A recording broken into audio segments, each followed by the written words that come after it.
Мы проникли в заброшенную тюрьму через высоченный забор. Звучит абсурдно? Согласен, ведь обычно тюрьму пытаются покинуть любыми способами, а мы, наоборот, всячески стремились туда попасть и попали. В этом видео я покажу вам заброшенную тюрьму Сантаремо в Португалии. Что от нее осталось, почему ее называли полицейской, как вообще люди стали ограничивать свободу других людей и удастся ли нам покинуть ее так же незаметно, как мы сюда попали. Меня зовут Анатолий, я путешествую по миру в поисках удивительных заброшенных мест и желаю вам приятного просмотра.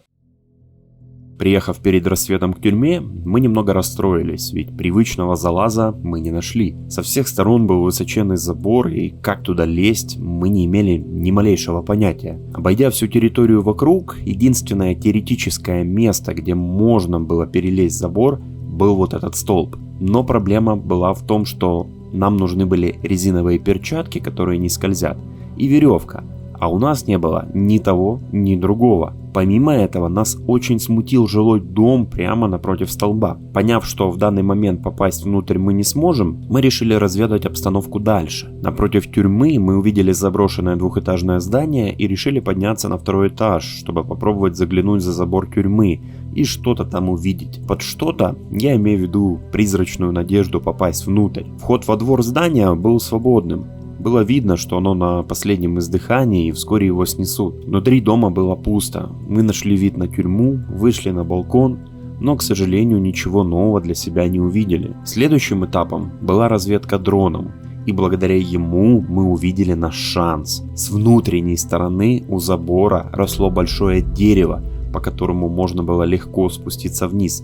Самое сложное было залезть на забор. Поняв, что в этот день нам ничего не светит, так как уже рассвело, мы уехали исследовать другое место, пытаясь по пути найти, где купить веревку и нескользящие перчатки. На следующее утро мы вернулись. Я не буду показывать, как мы залазили, по простой причине перестраховки.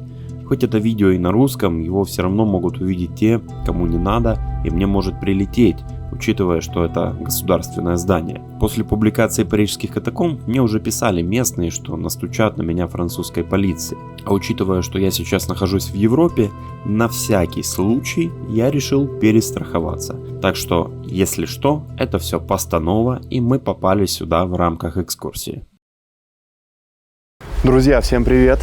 Сзади меня одно из самых невероятных мест, которые я когда-либо снимал и посещал.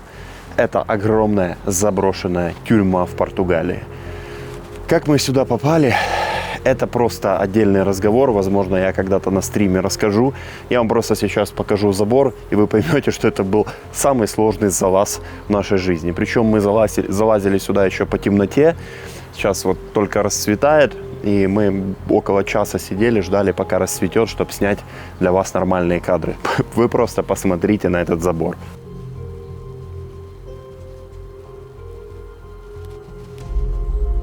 Если бы здесь не было деревьев, мы бы сюда не попали. Но эмоции меня уже переполняют, хотя я еще даже не был внутри. И погода, посмотрите на эту погоду, на этот туман, она добавляет своей атмосферы. И мне просто даже страшно представить, насколько охерительно атмосферные кадры будут внутри. Так что присаживайтесь поудобней. Заброшенная тюрьма в Португалии, друзья. Добро пожаловать, приятного просмотра. Присаживайтесь поудобней. Отправляемся внутрь. Так, друзья, я внутри. Сейчас будем пытаться найти проход вовнутрь. Здесь оказался тупик, и я вернулся на улицу, чтобы найти другой вход. Сразу можно обратить внимание, что на улице была футбольная площадка для заключенных.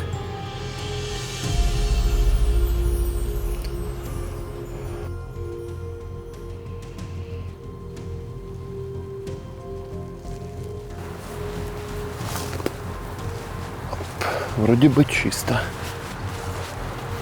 Мы не знали, как здесь обстоят дела с охраной, поэтому по умолчанию вели себя максимально осторожно.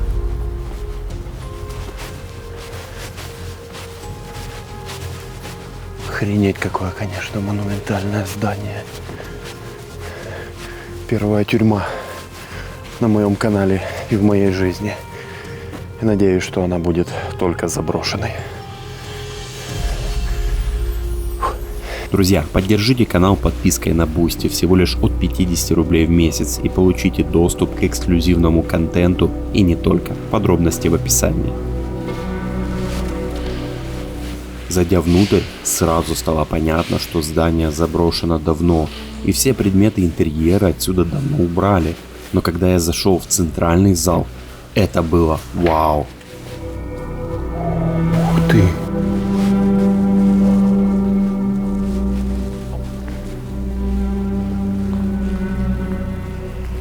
У меня такое чувство, как будто бы я попал в какой-то фильм с какой-то старой американской тюрьмой.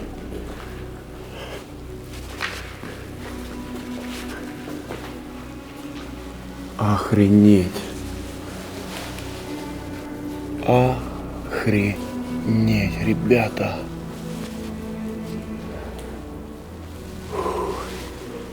Я не верил, что я смогу сюда попасть с таким залазом. Посмотрите, это нереально.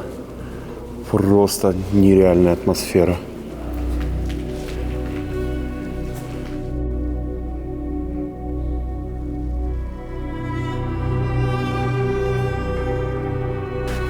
Друзья, тюрьма имеет форму креста. Я сейчас нахожусь в центре. Здесь такой полукруг, скажем так, точнее круг. И от этого центра в 4 стороны отходят коридоры с камерами заключенных.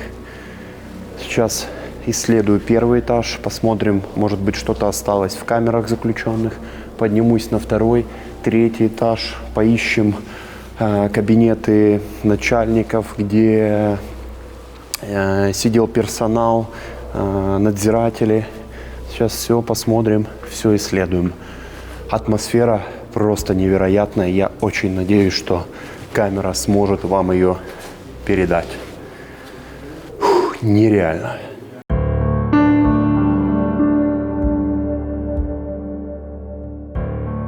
Чувство схожести с американскими тюрьмами у меня возникло не зря, но давайте обо всем по порядку. Долгие поиски истории этой тюрьмы привели меня к информации о том, что построена она была во второй половине 19 века, имеет площадь около 7000 метров квадратных и вмещала около 200 заключенных. Она была построена по образцу центральной тюрьмы Лиссабона, которая в свою очередь была вдохновлена тюрьмами Марас и Пентавиль. А источником вдохновения вышеназванных тюрем, похоже, послужила тюрьма Филадельфии 1837 года и ночная тюрьма Оберн 1883 года. Построенная в то же время тюрьма округа Коимбра построена по идентичной модели, как и тюрьма Санторене. Она также имеет крестообразный план, в отличие от тюрьмы в Лиссабоне с шестиконечной звездой. При проектировании здания была учтена идеология пенитенциарной системы либерализма XIX века, регенерация заключенных посредством принудительной изоляции и молчания наряду с изолированной или коллективной работой. Архитектурные и декоративные элементы тюрьмы имеют явно возрожденческий характер, от неоготики зубчатого наличника, сломанных арок тюремного корпуса, декоративных железных элементов чаролы, окон розеток и так далее, до неоренессанса, который прослеживается в форме купола. Железная штука по центру называется чарола. Она обеспечивает доступ на верхние этажи и тюремные флигели. Первоначально она выполняла функцию часовни на уровне верхнего этажа. Друзья, подписывайтесь на мой телеграм, там куда больше информации и живое общение со зрителями. Сканируйте QR-код на экране или переходите по ссылке в описании. Лестница ведет на 2-й и на 3-й этаж. Но по ней мы поднимемся чуть-чуть попозже. Давайте зайдем в одну из камер. Возможно, здесь что-то осталось, ну или хотя бы, по крайней мере, посмотрим размер. Ничего не осталось, но размер очень маленький, наверное, где-то 10 квадратных метров. Не видно следов туалета, то есть, скорее всего, туалета здесь не было, потому что нету никаких ни труб, никаких отверстий. Сейчас прогуляюсь, посмотрю, может быть, в каких-то камерах что-то осталось. А вот здесь, судя по всему, был умывальник. Возможно, это была камера, возможно, туалет.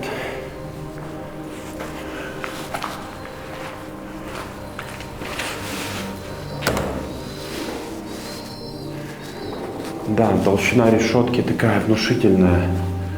Подручными средствами, если это цельный металл, отпилить такую, думаю, было практически нереально. Вот здесь, судя по всему, был умывальник. Вот в этой камере я нашел то ли это кровать, то ли матрас. Нет, наверное, это кровать, потому что вот деревянный каркас есть. То есть вот можно наблюдать, на каких кроватях спали заключенные. Только, конечно, меня смущает один момент, что она довольно большая, она двухспальная.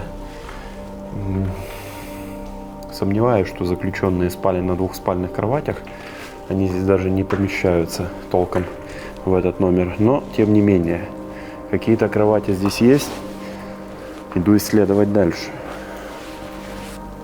Надо аккуратно ходить под этой крышей, потому что, допустим, птица сидит на стекле, взлетит резко, и она может упасть на голову.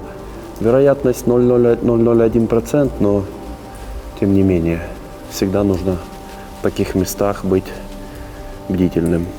После заключенных тюрьму облюбовали голуби. Вот это именно то, что вы думаете. Вот, да, вот такая вот гора.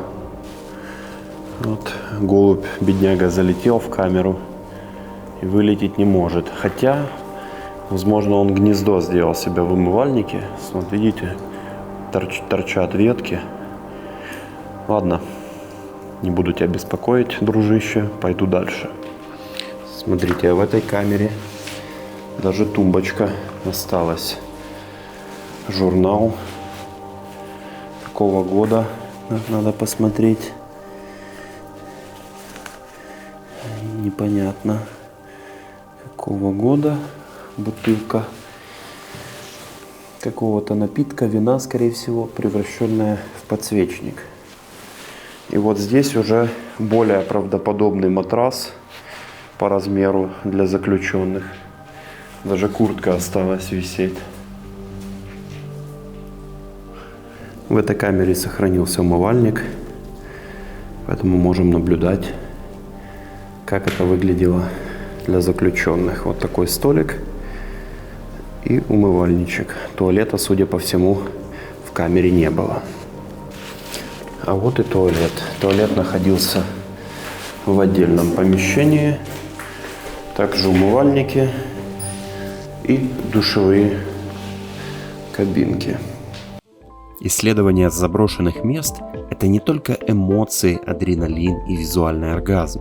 Для меня это в том числе возможность изучать новую информацию и расширять свой кругозор. В этот раз я задался целью узнать больше не только про конкретно эту тюрьму, а в целом про историю возникновения подобных заведений и практики наказания одними людьми других. Я не знаю, кто первый изобрел тюрьму, в любом случае сделано это было довольно давно. Мифы древних времен уже вовсю повествуют о темницах и заточениях. И тем не менее, толком пользоваться тюрьмами человечество не умело очень долго. Потому что строить хорошее, крепкое помещение, набивая его склонными к насилию мужчинами, а потом этих мужчин денно и ночно охранять, кормить, мыть и отапливать, долгое время казалось идеей по меньшей мере странной. В те далекие времена преступников карали 5 популярными способами. Можно было заплатить штраф или выкуп пострадавшей семье, а если не заплатить, ты сам становился вне закона и с тобой быстро разбирались. Еще одним способом правосудия была кровная месть. Семья пострадавшего должна была сама найти и наказать преступника. В некоторых странах и регионах между семьями и кланами кровная месть могла длиться столетиями. Конечно же, все вы знаете про рабство. Преступника просто продавали в рабство либо временно, либо навсегда. Самое первое наказание в мире, пришедшее еще с каменного века, это изгнание. Изгнанный из племени человек практически всегда погибал в одиночку. И, конечно, физические страдания. Удары плетью, отрубленные пальцы, конечности, уши и другие части тела. Это был хороший пример другим, как делать не надо, чтобы не последовать той же участи. Тем не менее, как я сказал в начале, тюрьмы и заключенные существовали и в древнем мире. Преступников вместо того, чтобы продать частным лицам, нередко делали государственными рабами, отправляли в каменоломни, приковывали к веслам на галерах и заставляли мастить дороги. Однако в конечном счете их труд обходился казне очень дорого, так как приходилось строить им бараки, поставлять продовольствие и, что самое главное, платить страже и кормить ее. А работали кандальники из рук вон плохо, невзирая на плетки. Чем сложнее и обильнее становились законы, тем больше граждан, вольно или невольно, их нарушали. Ну не ноздри же рвать за плевок на форуме и не в каменоломню ссылать за то, что тебе продали гнилое яблоко. Штрафы, которые могли бы разорить одного, становились смешными для другого. Конечно, прекрасно было бы сажать всех преступников и нарушителей в карцер. Но где на это взять денег? Одни и те же размышления мучили и римских политиков, и парижских приво, и английских шерифов, и китайских законников. И все они разными путями приходили к одной замечательной идее, которая заключалась в том, чтобы тюрьмы зарабатывали сами себе. Как это работало? Государство не платило зарплату надзирателям, им платили родственники и друзья заключенных, чтобы их не били, чтобы они содержались в более комфортных условиях и ели лучшую пищу. По сути, заключенных содержали их родственники, и это было вполне легально. Все это считалось делом правильным и полезным. Рассуждали следующим образом. Если заключенный был нравственным человеком, у него найдется много друзей и близких, готовых ему помочь. А вот если никто не несет в тюрьму связки монет и слитки серебра, то значит он плохой человек, поэтому и получает бамбуковыми палками по пяткам заслуженно. Кстати, в Российской империи существовала еще одна оригинальная тюремная традиция. Тут самых нищих заключенных отправляли под стражей просить милостыню у населения. Полученные средства поступали в распоряжение коменданта. А, например, при пересылке каторжников в Сибирь, колонны специально задерживали на площадях, чтобы местные сердобольные жители успели одарить бедняк хлебом, лаптями и одеждой. Период частного заработка в тюрьмах вместе с каторжными работами ушел в прошлое, когда начали появляться работы, которые можно было бы организовать в тюрьме и поручить заключенным. Государства быстро вытеснили местных решал с этого рынка. Так в тюрьмах начали появляться сборочные цеха, пошивочные и столярные мастерские и другое. Конечно же, и в наше время надзиратели мутят бабки внутри тюрем, и там можно купить много. Вопрос лишь цены. Возможно, не во всех странах, но во многих уж точно. Просто раньше это было легально, а теперь делается в обход закона. Даже такие живучие животные, как крысы, не выдержали нахождения в этой тюрьме. Полицейская тюрьма.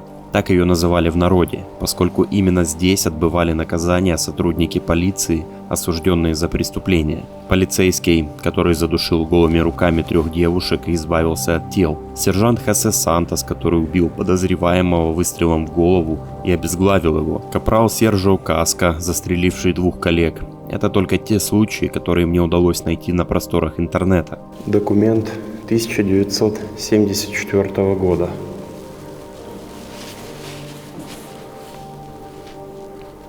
Тут года я не вижу. В этом коридоре, я так подозреваю, были какие-то административные помещения. Туалет чуть более цивильный.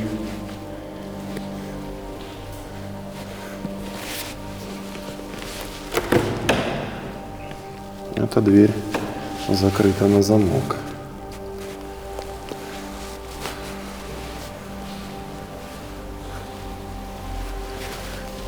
И это тоже, и замок видно довольно свежий. Возможно, здесь что-то хранится, может быть, какие-то музейные экспонаты.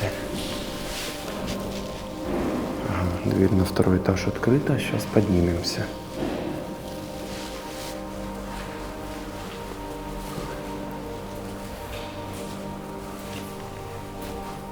Да, здесь, видимо, администрация сидела. В этой части тюрьмы на 1-м этаже.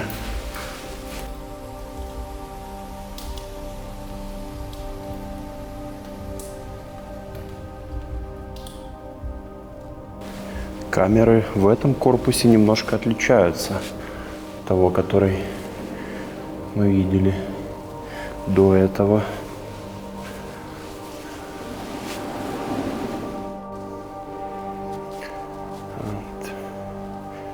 Так вот утром заключенный с камеры выходил на балкончик и созерцал вот такую вот картину. В камере напротив меня до сих пор сохранились плакаты. Сейчас пройду, покажу вам, что клеили заключенные.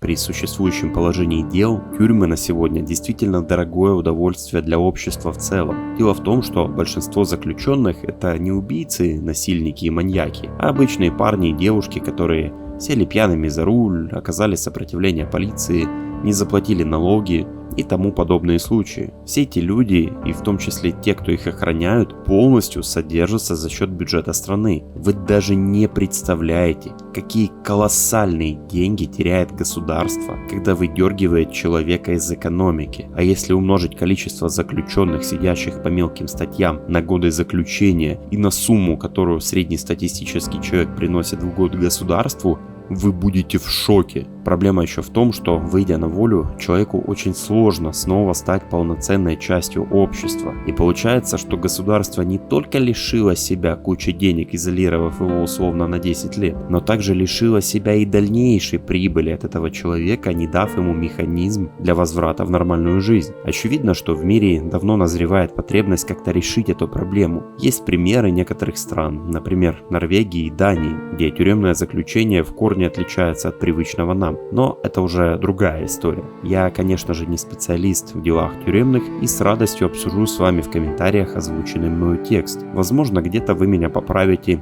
или дополните мои мысли. Со второго этажа отходит такая вот паутина, различные помещения. Сейчас постараемся выяснить хотя бы примерно их назначение, хотя в тюрьмах я, конечно же, не разбираюсь и специально, друзья, для этого ролика буду черпать информацию. Вот в этом большом помещении, как мне кажется, заключенные могли либо есть, возможно, это была столовая, возможно, изготавливали какие-то предметы, потому что, насколько я знаю, заключенные в тюрьмах, чтобы зарабатывать какую-то копеечку, иметь какое-то занятие, производят какие-то предметы, например, шьют одежду. Либо здесь могли проводиться какие-то занятия. Давайте посмотрим на другие помещения.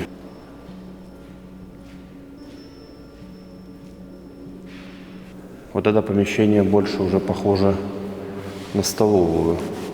На стенах сохранились какие-то таблички с надписями. Попробую их перевести и написать вам субтитрами. Большими буквами на табличке написано «Музейная зала». Ниже имя командира полиции, его звание и род войск. В данном случае корнет это звание, кавалерия род войск и годы. Возможно, он служил здесь в эти годы. На второй табличке выражается благодарность полковнику Тасса и капитану Мануэлю от заключенных за гуманитарное преобразование в тюрьме.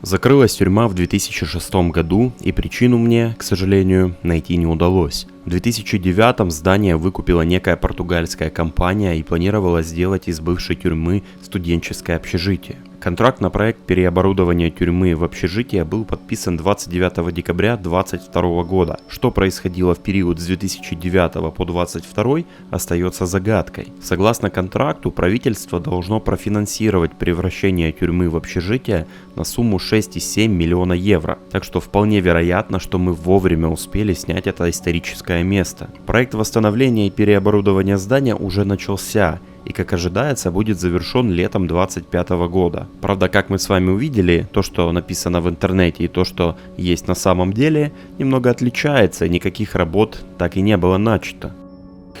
Я так понимаю, что это было место, где встречались с заключенными. Возможно, здесь была какая-то перегородка.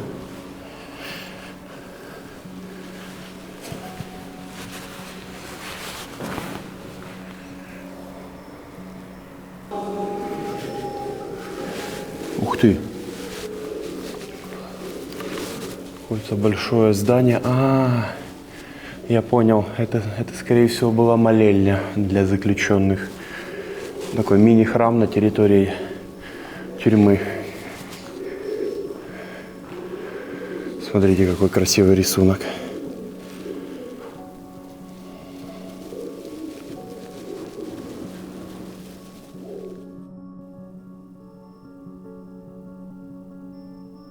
На третьем этаже всего несколько больших помещений. Столовая, молильня. И все. А вверху лишь купол, крыша которого, мне кажется, скоро уже рухнет. Помните, в начале видео я сказал, что будем считать, что мы попали сюда официально в рамках экскурсии. Так вот, вы сейчас будете смеяться. Мы вышли из тюрьмы через главные ворота. Оказалось, что в другой части тюрьмы находится какая-то организация, которая начинает работу в 9 утра и открывает главные ворота. А калитка, которая ведет из этой части в тюрьму, не заперта. Поэтому мы просто молча вышли с территории и, получается, могли туда также войти? Идиоты, скажете вы? Нет, не соглашусь. Мы сами того не осознавая создали себе приключения, получили эмоции и преодолели препятствия. И этот факт, на мой взгляд, даже важнее самого исследования. Так что, друзья, преодолевайте препятствия, это круто. Закончилась история очередного заброшенного места. Я постарался познакомить вас не только с самим местом, но и рассказать историю появления тюрем. Надеюсь, вам интересен такой формат. Я стараюсь сделать исторические вставки коротко и лаконично. Если да, обязательно напишите об этом, и я буду знать, что есть смысл продолжать. Благодарю всех за просмотр, подписывайтесь на канал, на Telegram и поддерживайте новые видео на Boosty. До скорых встреч!